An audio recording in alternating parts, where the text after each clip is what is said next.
بڑے جس طرح جب حکومت ملی تو ہمیں 2 سال پہلے تو بڑے مشکل حالات تھے. ہمارے پاس فورن ایکسچینج نہیں تھا, ہمارے ریزروز گر چکے تھے, ہم باہر کے پیسے نہیں دے سکتے تھے, جو قرضوں کی قسطیں دینی تھیں, جو ہماری لائبلٹیز تھیں. ہمارے پاس فورن ایکسچینج نہیں تھا. شروع میں ہم ڈیفالٹ بھی کر رہے تھے. بڑا مشکل وقت تھا, کیونکہ اگر ملک اپنی جو انہوں نے قرضے دینا یا جو لائبلٹیز ہیں اس پہ ڈیفالٹ کر جائے تو اس کے بڑے برے اثرات ایک ملک کے اوپر آتے ہیں. سب سے برا اثر پڑتا ہے کہ جو آپ کے پاس ملک میں ڈالر آنا ہوتے ہیں وہ اور کم ہو جاتے ہیں. جب وہ کم ہوتے ہیں تو ڈالر کی قیمت اوپر چلی جاتی ہے اور روپیہ نیچے گر جاتا ہے.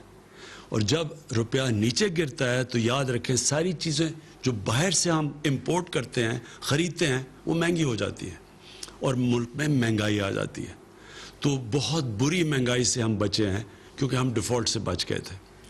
لیکن یہ نہیں کہ لوگوں کے حالات آسان تھے. میں سب جانتا ہوں کہ کس طرح لوگوں کے حالات مشکل تھے اور ابھی بھی ہیں. لیکن خوشخبری آپ سب کے لیے یہ ہے کہ حالات بہتر ہو رہے ہیں.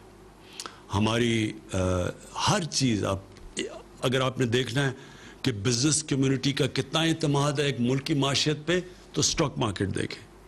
ریکارڈ ہماری سٹاک مارکیٹ نے کامیابی سے اوپر گئی ہے. اس لیے گئی ہے کہ لوگوں کا اعتماد بڑھنا شروع ہو گیا. اور اس کی ایک بہت بڑی وجہ ہماری کنسٹرکشن انڈسٹری ہے.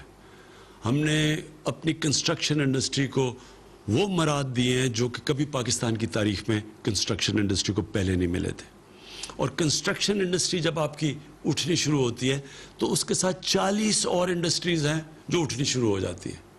اس کا مطلب یہ ہے کہ جو سب سے بڑا مسئلہ اس ملک میں ہے روزگار کا, لوگوں کو روزگار ملنا شروع ہو جاتا ہے اور ویلتھ کریشن شروع ہو جاتی ہے. ویلتھ کریشن کا مطلب کہ جب آپ ملک کی دولت بڑھتی رہتی ہے تو اس سے 2 کام ہوتے ہیں.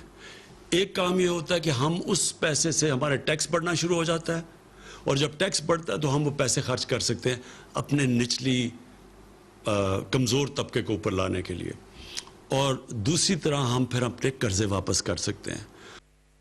ہمارا 2 بڑے بوجھ پڑے ہوئے تھے ہماری حکومت پہ جب ہمیں